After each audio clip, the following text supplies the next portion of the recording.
বৈষম্য বিরোধী আন্দোলনে আশুলিয়ায় ৬ লাশ পোড়ানোর ঘটনায় মানবতা বিরোধী অপরাধের অভিযোগে দায়ের হওয়া মামলার তদন্ত শেষ হয়েছে বলে জানিয়েছেন আন্তর্জাতিক অপরাধ ট্রাইব্যুনালের চিফ প্রসিকিউটর মোহাম্মদ তাজুল ইসলাম।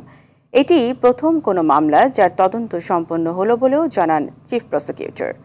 আরও জানাচ্ছেন শাকিলা করিম।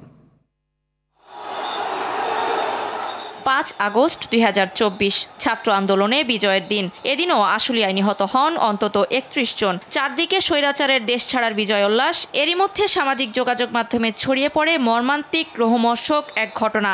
১ মিনিট ৪৪ সেকেন্ডের লাশ পোড়ানোর একটি ভিডিও রীতিমতো জানিয়ে শুরু হয় তোলপাড়। এ ঘটনায় সে বছরের ১১ সেপ্টেম্বর ট্রাইব্যুনালে ২টি অভিযোগ করা হয়। এর মধ্যে ৬ মরদেহ পোড়ানোর মামলার তদন্ত শেষ হয়েছে বলে জানিয়েছেন চিফ প্রসিকিউটর তাজুল ইসলাম। যেই মানবতা বিরোধী অপরাধের তদন্ত শেষ করার জন্য যতটুকু সময় প্রয়োজন তার চেয়ে অনেক কম সময়ের মধ্যেই আমাদের তদন্ত সংস্থা এই তদন্ত কাজগুলো সমাপ্ত করার জন্য আপ্রাণ চেষ্টা করছেন। আমরা যেটা বলেছিলাম যে মার্চ মাসে কিছু রিপোর্ট হয়ে যাবে, অলরেডি আমাদের হাতে অন্তত একটা তদন্ত রিপোর্ট চিফ প্রসিকিউটরের কাছে এসে হাজির হয়েছে। আর সেটার যাচাই বাছাই তারা করছেন, ফাইনাল টাচ তারা দেওয়ার চেষ্টা করছেন। দেওয়ার পরেই আমরা এটাকে অ্যাকসেপ্ট করব, তারপরে সেটার উপরে ভিত্তি করে ফর্মাল চার্জ দাখিল হবে। তিনি জানান আরও ৩ থেকে ৪টি মামলার তদন্ত শেষের পথে, এরপরই শুরু হবে বিচার কাজ।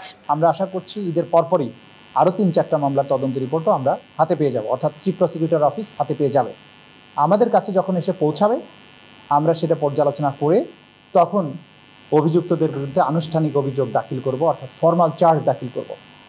ফর্মাল চার্জ দাখিল হওয়ার মাধ্যমেই কিন্তু আনুষ্ঠানিক বিচারের যাত্রাটা শুরু হবে। গেল ডিসেম্বরের শেষ সপ্তাহে এই মামলায় ঢাকা ১৯ আসনের সংসদ সদস্য সাইফুল ইসলাম সহ ৪ পুলিশ কর্মকর্তার বিরুদ্ধে গ্রেপ্তারি পরোয়ানা জারি করা হয়। প্রসিকিউশনের পক্ষে শুনানি করেন চিফ প্রসিকিউটর মোহাম্মদ তাজুল ইসলাম।